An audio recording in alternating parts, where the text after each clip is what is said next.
Hey everyone, I'm back again with another CD collection video. This one is another metal band from my youth that I recently got back into, and that band is Trivium.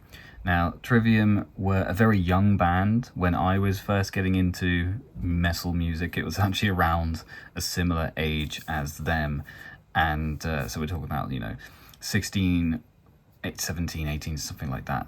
And they've been a band that I've really loved for a long time. I did fall off for a little while. There's a bit of a chunk in my history where I wasn't really listening to them and I missed a few albums, but I got back into them last year, and I actually went to see them live in Cardiff in January for the Poisoned Ascendancy tour, which was a live show where they were celebrating the 20th anniversary of Ascendancy, their second studio album, which is an excellent album. They were also on tour with Bullet for My Valentine, who were celebrating 20 years of The Poison, which is another great album, but I don't really like Bullet for My Valentine that much. I think The Poison's great, but everything since then, not really my thing. So similar to the Opeth video, I'll be going through each CD that I have and talking a little bit about them and the various different versions that I may have. So let's make a start. I'm alive! I'm alive! By the words of a goddamn drowning! Starting off, we have their first album, which is Ember to Inferno.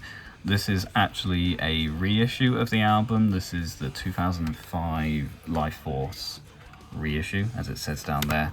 And this actually comes with 2 discs, with the second disc being a compilation album from other artists that are presumably signed to Life Force as well. I can't see why else they wouldn't be on the why would they be on the disc. Ember to Inferno.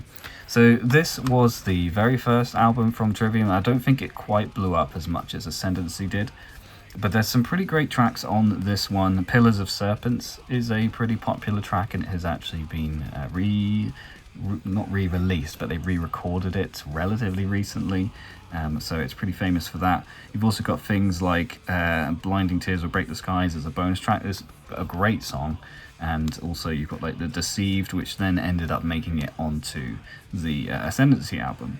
So it's a pretty awesome album, this one. There's some stuff on here that's not like amazing. I'd say I'm not a massive fan of To Burn the Eye or My Hatred, but a lot of the tracks that ended up on this album were ones that they've been working on for many years. They started off as a very young band, and so, as happens with a lot of bands, their first album is usually like a compilation of not better versions of the songs that they've been working on for many years. So that's very much the case with Ember to Inferno. It's a good album. I do enjoy it. It's not my favourite Trivium album by any stretch, but it's still a good listen. In this version, we have the booklet. Let's see what we can find in that. So it kind of folds out into this lyrics sheet here. So you've got lyrics for each of the tracks. Here we have a picture of the band at the time, so they all look very, very young. So you've got Matt and Corey there, and then I think that was Travis, their original drummer, and then I'm guessing that's the original bassist. Paolo, who's the current bassist for Trivium, is still with the band, and I think he joined after this album came out. It also comes with an ordering form, so if I wanted to go ahead and order any of these, then I can do that. So they're all priced in euros. That's pretty cool. You can get stuff like Heaven Shall Burn, In Battle, that's a cool one. Fear My Thoughts, Hell Sweet Hell. We've got Earth Revolt by Deadlock. I actually did quite like Deadlock in back in the day. Then here, of course, we have disc 1, which is the album itself, and behind that we have disc 2. So Life Force Records Sampler 2006. So that's pretty cool. So we've got Raunchy, Abandon Your Hope, which is a great song, actually. Fall of Serenity, Out of the Clouds, another good one. Got Deadlock and Dead Soil, lots of dead things, Fear My Thoughts, and then of course Trivium at the bottom. So that's album number 1, Ember to Inferno.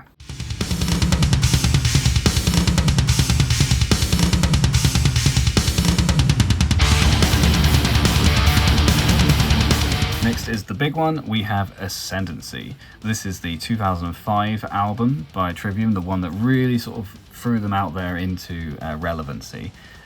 They were all over the place, and this, when this album came out, and rightly so. It's a really, really awesome album, and this was the one that first got me into Trivium. You know, back when I was a teenager, I would read magazines like NME and Metal Hammer and Kerrang and things like that, and Trivium were all over, certainly the latter two of those, and that's where I learned about them. Now this is the special edition, so it's the CD and DVD limited edition. It includes a bonus track and also a DVD, which is promo videos and some live tracks as well. So if we look at the back, we've got the track listing there, and then Washing Away Me in the Tides is the bonus track on this version of the CD, and then you've got the music videos for like Light to the Flies, Pull Harder on the Strings of Your Martyrs, Gunshot to the Head of Trepidation, and then you've got Rain, Dying in Your Arms, Like Light to the Flies, A Gunshot to the Head of Trepidation, and Pull Harder on the Strings of Your Martyr, performed live in London in the 18th of September 2005. So that's pretty cool. I've not watched the DVD, so maybe I should get around to doing that. So yeah, like I said, Ascendancy was really what got me into Trivium. It's an absolutely banging track. I really love the end of everything into Rain. It's such a cool combination, and with the Poison's Ascendancy tour that I mentioned, they played the entire album from start to finish. I really had hoped that they would play Washing Away Me in the Tides as well, but they didn't, which was unfortunate. But I really enjoyed it. I thought that Suffocating Sight was a very good live version, and it was just sounding really great. So it was really cool to see them, and they were having a really good time as well. So there you can see disc 1, very nice.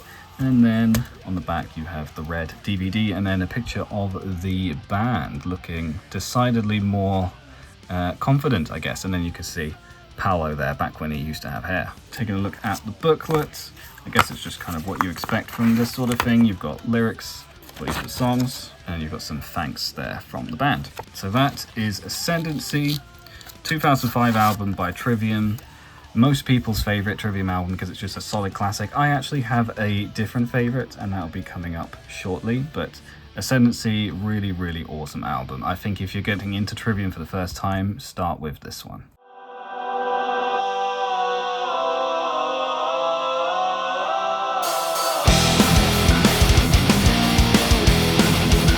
Alright, so moving on to a bit of a controversial album here, we have The Crusade. This is the 2006 album, so it came only a year after Ascendancy, although I think Ascendancy was early 2005 and Crusade was late 2006, so it's more like 18 months or so. I have here the first day cover. Obviously I didn't pick this up on the first day, but it's individually numbered down here, so I've got the number 5496. I'm not sure what this is out of, but still cool to have. Bit of a crap cover though, if I'm being honest. There isn't really much to show here. No bonus tracks on this one, it's just the album The Crusade. What is there to say about The Crusade? I think that the band were a little concerned. They got a lot of flack from other bands when it came to Ascendancy. Not from fans, you know, fans loved Trivium and they really loved Ascendancy, but I think a lot of bands saw this young group of of guys playing metalcore, and they weren't really considered to be, you know, in the game with everyone else. They were considered to be like kids, essentially. So The Crusade, my understanding, and I could be wrong on this, is their way of basically showing we can be serious and we can be as great as some of these other older metal bands. So in The Crusade, there's basically no screaming. Certainly Matt doesn't do any screaming. It's not a metalcore album. This is just a pure sort of old school metal album. Definitely more in the lines of things like Metallica, stuff along those lines. It's still a great album, and I have a lot of nostalgia for The Crusade, but it definitely wasn't received as well as the Ascendancy, and it's a style that didn't really stick. But it was cool to see that, you know, Trivium weren't a one-trick pony. They could do all sorts of different things. So there's some great tracks on this album. We've got Ignition and Detonation that I really love. Also Entrance of the Conflagration, really awesome one. The title track, Anthem, is cringy, to say the least. It's not really a Trivium song. It's almost as if they are playing someone else's song. It's got some cool guitar bits in there, don't get me wrong, but the hook and the chorus I just don't like at all. Same with things like This World Can't Tear Us Apart. Not a massive fan, but I do like Becoming the Dragon, To the Rats, Tread the Floods, and then the final track, The Crusade, is this long epic song. I'm not sure the exact duration, it's something like 8 minutes or whatever, purely instrumental, and it's such a journey. Really, really love that track. And yeah, as a whole, The Crusade, I think, is a great album. It's definitely not where you should start with Trivium. If you were starting out with Trivium and you listen to The Crusade, you would be getting quite missold on what the band is, really. So what else we got in here? We've got some merchandise there, various different t-shirt and hoodie designs. Got an advert for Dark Messiah, Might and Magic on PC. Interesting choice. And then the booklet itself. So the artwork actually pulls out and you can see it's actually the guy like leashing the dragon cloud thing. It's actually really cool. Artwork on this one is sick. Then on the inside we have lyrics for all the songs, of course, plus some concept art. I wonder if there's a picture of the band in here. There they are. You can see they look a lot older and more serious than they did with the Ascendancy picture, bearing in mind that these were only a year apart. Yeah, you see, if you put these pictures side by side, they're like almost completely different bands, and it's only a year apart. Yeah, I think they just wanted to be taken more seriously, and I don't know, maybe they were. But this time, maybe they were taken more seriously by their contemporaries and not by their fans. Whatever the case, I still really like this album. You know, I like to listen to it every now and then, and I would recommend you do the same. Before we move away from The Crusade, I do also have the single for Anthem, We Are the Fire. So I mentioned that I don't actually really like this track that much, and that rings true. But the reason I have this one is because it includes 2 bonus tracks. We have Vengeance and Broken One.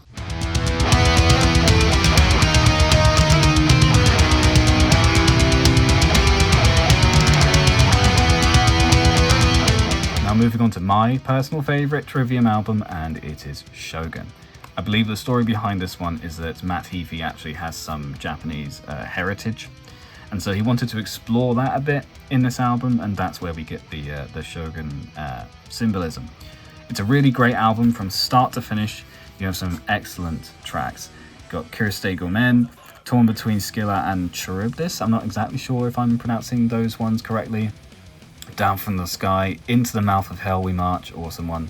Throes of Perdition, Insurrection, The Calamity, He Who Spawned the Furies, Of Prometheus and the Crucifix, Like Callisto to a Star in Heaven, and Shogun, the closer, which is another really long closing track, and it's really excellent, but this time it's not just instrumental.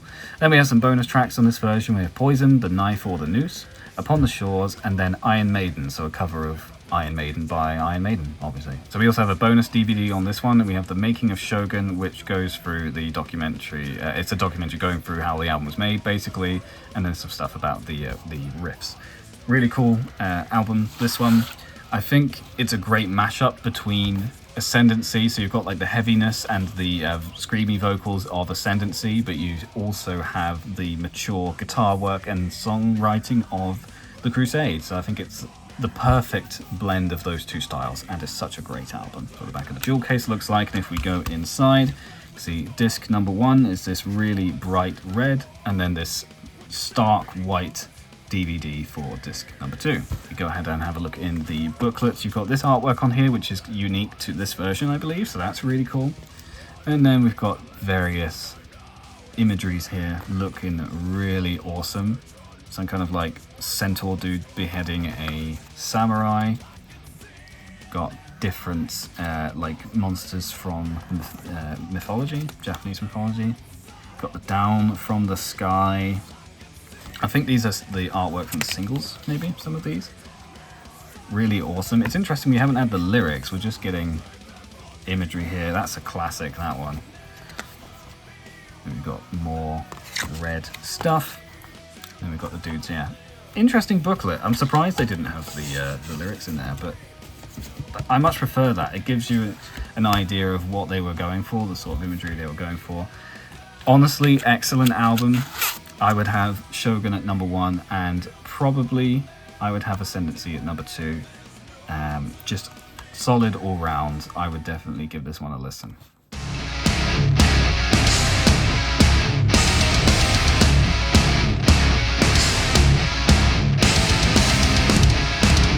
Okay, moving on to the last of the albums that I really listened to back in the day before I fell off of Trivium, and this is In Waves. So In Waves is a good album. don't get me wrong. I don't think it's strong as Shogun, not really even close if you ask me, but it's still got some pretty great tracks on it, and the title track, In Waves, is basically Trivium's live show closer.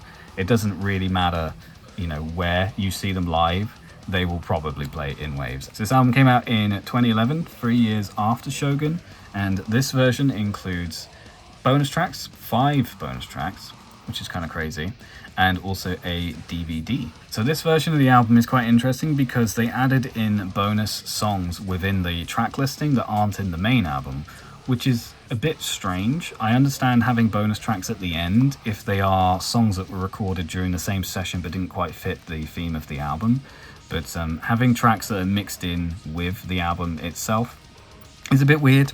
So you can see we have Capsizing the Sea, which is like an introduction, then In Waves, Inception at the End, and Dusk Dismantled, great songs, Watch the World Burn, Black, A Skyline Severance, and then we have Ensnare the Sun, which is the first bonus track, mixed in at number 8, Built to Fall, Caustic, Are the Ties That Bind, Forsake Not the Dream, and then we have Drowning in Slow Motion and The Grey So Dark, which are also bonus tracks, Chaos Reigns, Of All These Yesterdays and Leaving the World Behind, and then we have Shattering the Skies Above, and Slave New World. Slave New World being a Sepultura cover, I believe. So yeah, really interesting to have bonus tracks mixed into the main track listing, so that's quite new.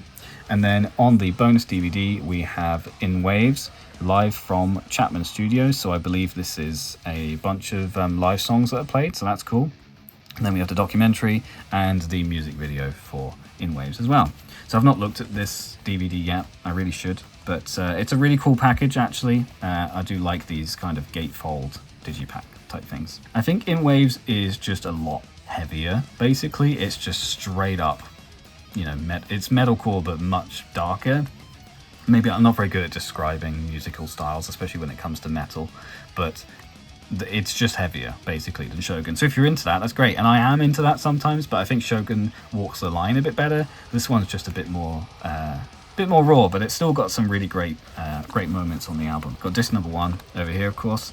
In the middle we have the booklet, so let's have a quick look at this. So you've got an advert for the official merch store, and here you can see a picture of the band. So Matt's gone back to sort of shorter hair, and they're all walking on a beach looking moody, following the theme of the album, I guess. Got various lyrics for each of the songs. It's Paolo's eye and ear for some reason. I'm not even sure what this is meant to be, like a moss ball or something. There we go, there's a full picture of the band. It's a bit dark, let's bring it up. So you see looking moody as heck. So In Waves is a cool album. It's definitely probably my 4th favorite. I know that's very specific. It's still a great album, don't get me wrong, but not my favorite.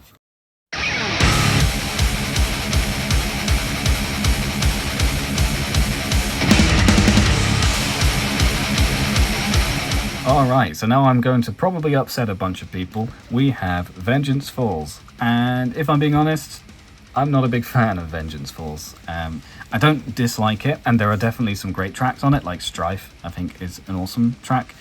Also, I do like Brave the Storm, but generally my main gripe with this album is the production on it. It sounds a little more tinny to my ears than the other ones, and just a bit more raw. And you might be into that, and that's absolutely fine. That's totally your prerogative, enjoy what you like. But when it comes to Trivium albums, this one is probably my least favorite. Anyway, this version of the album's pretty cool though, so you can see it's the special edition featuring Strife and Vengeance Falls, obviously, and 3 bonus tracks. So we all love bonus tracks, can't go wrong with that. Track listing here, we have Brave This Storm, Vengeance Falls, Strife, No Way to Heal, To Believe, At the End of This War, Through Blood and Dirt and Bone, Villainy Thrives, Incineration, The Broken World, and Awake, The End Is Nigh. Then our bonus tracks, No Hope for the Human Race, As I Am Exploding, and Skulls We Are 138, which I think these are all cover tracks. No, only Skulls is a cover track, which is a Misfits cover. The other 2 are original works. So yeah, there's meant to be a booklet in here, but I don't have it, so that's what you get for buying cheap CDs off of eBay, I guess. Here's a picture of the band, so not much changed since In Waves, really. They look pretty much the same. And then we have the disc. Anything under that? No.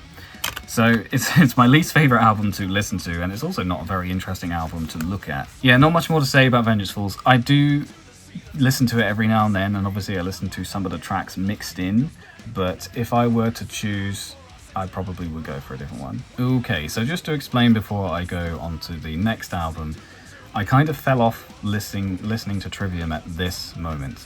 It wasn't anything personal against the band, it was just that my taste in music was changing, and I kind of stopped listening to metal a lot back then, and I also wasn't collecting physical music anymore, so it was less of an interest of mine at that period.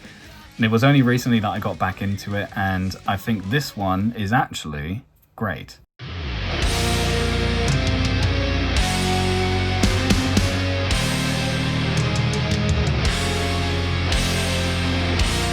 So here we have Silence in the Snow. This was the 2015 album, so released a couple of years after Vengeance Falls. And what's interesting about this album is that Matt actually had an incident on stage where his voice completely crapped out, essentially, while doing the screams. And because of that, he essentially couldn't do the screams for a while until he could train himself how to do it properly without damaging his vocals. So this album basically contains none of the screams. So the songwriting on this album is also quite different to the other ones. But I think as an experience, if you listen to the album start to finish, it's really good. If you listen on shuffle and you come across one of these songs, it might seem a bit out of place. But if you listen to it as a full experience, then it's actually pretty great. So here we have Snowfall, the introduction, and Silence in the Snow. Blind Leading the Blind, which is a banger, honestly. Dead and Gone, The Ghost That's Haunting You, Pull Me From the Void, Until the World Goes Cold. Then we have Rise Above the Tides, The Thing That's Killing Me, Beneath the Sun, Breathe in the Flames. So I think this is actually an awesome album, and this version is also the special edition, which includes Cease All Your Fire and The Darkness of My Mind as bonus tracks, which are also really good. I really like The Darkness of My Mind, actually. So yeah, it's an interesting album, very different to the previous ones. You can see the disc actually says Deluxe Edition on the back. And then you've got a picture of the band there, looking still as moody as ever. Maybe that's just their default look, I guess. Then if we take a look at the booklet, we have Silence in the Snow. Some snow on a mountain. There's the spooky mask being worn by some bloke. We must fight till they all die. So, you know, some wise words there. So it's an interesting one. It's quite a Marmite type album, and if you're from the UK, you'll know what that means, and I'm not going to explain it if you're not. So 2015's Silence in the Snow, pretty good.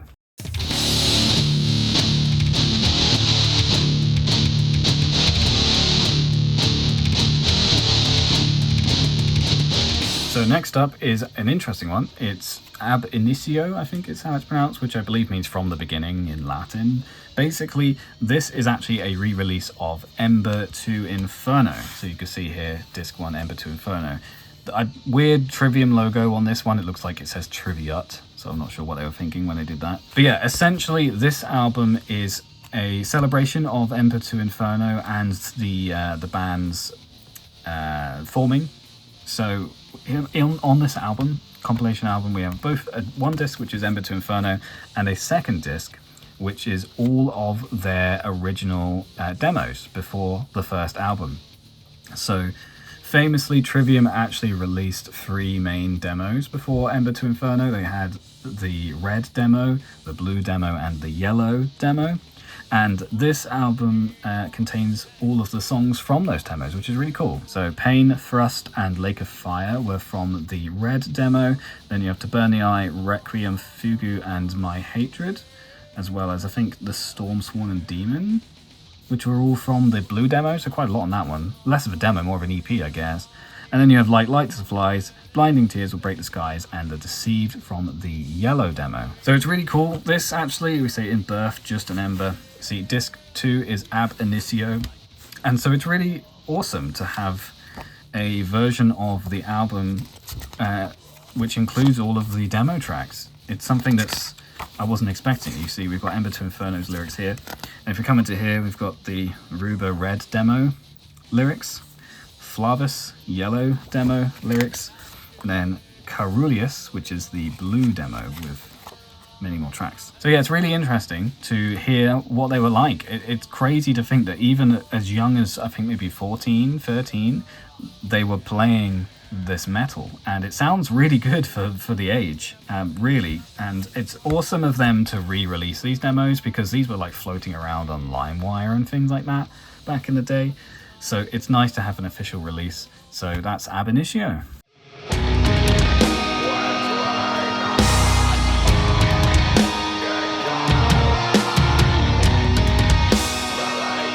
Alright, this next one up it's either underrated or correctly rated, depending on who you speak to, but this is The Sin and the Sentence. It's not a very exciting looking album, it's a bashed up burgundy jewel case here, but this was the 2017 release, and it's great. It's actually a really solid album. If you listen to it from start to finish, it's quite a good trip. It's quite different to some of the previous albums in similar way to how Silence in the Snow was, but it's really cool. So you've got The Sin and the Sentence, Beyond Oblivion, Other Worlds, The Heart from Your Hate, Betrayer, The Wretchedness Inside, Endless Night, Sever the Hands, Beauty and the Sorrow, The Revenkist, and Thrown into the Fire. I don't know how to pronounce that one. So quite simple, 11 tracks, nothing really to write home about, but it is a good album. There's not really much more I can say about this one. It's just a solid Trivium album. The writing is great. The lyrics are quite good, actually. Maybe it does to some people sound a little bit more radio friendly than some of their other albums, but like Betrayer, for example, is still kind of heavy. Let's picture the band there, looking quite serious. We've got Alex Bent there on drums, the new drummer. And yeah, it's what can I say other than it's good? You should definitely listen to this album. No bonus tracks on this one though, so that's disappointing. Bloody corpses, broken bones reveal.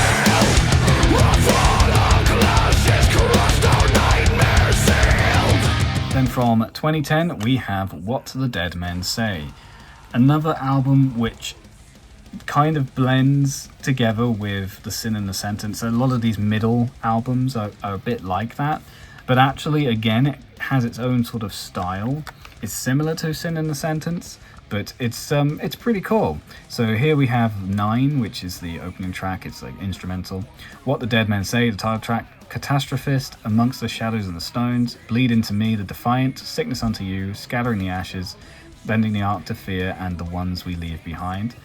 It's a really solid album, this one. I know I've said that a lot, but it is good. A bit heavier than The Sin and the Sentence, but it sounds really good, and that's all you really need, right? This isn't a very interesting looking album though. It's like not really much going on in the document. So you see Matt looking quite a bit older. That's Paolo. That's Corey there, who hasn't aged a day since 2004, and then there's Alex Bent. So yeah, not much of a story to tell about What the Dead Men Say. Like I said earlier, I got into these albums later because I missed out on listening around this era, but this is a great album, and I would give it a listen.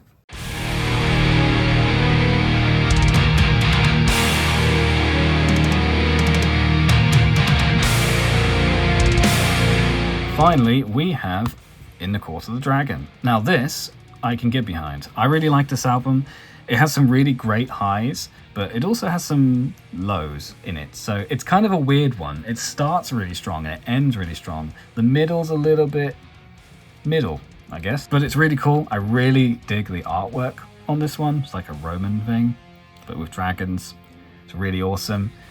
Featuring In the Court of the Dragon, Feast, Fire, and the Phalanx. So if we have a look at the back, that's the band there looking very serious. And we have In the Court of the Dragon, Like a Sword Over Damocles. I really love that one. Feast of Fire, A Crisis of Revelation, The Shadow of the Abattoir, another great one. No Way Back, Just Through, Fall Into Your Hands, From Dawn to Decadence, and then The Phalanx, which is a sick song. So yeah, I actually really rate this album, but like I said, it's the start and the end that I really like. The middle is a little bit not disappointing, but it's just not anything to write home about. The songs aren't particularly memorable. I'm struggling to get the booklet out now. So have a look at the booklet. We've got the artwork on the front, which looks very cool. And then inside we have lyrics. Nothing too interesting.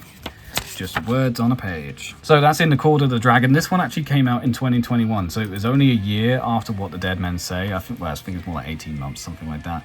This is obviously during COVID times, so maybe they just were stuck at home and didn't have anything that they could do other than record music. Fair play to them, I guess. I spent most of that time uploading YouTube videos. But yeah, great start, great finish. If you were to only listen to a few tracks from the album, I would probably say In the Court of the Dragon, Like a Sword Over Damocles, and The Phalanx. Those would be my recommendations.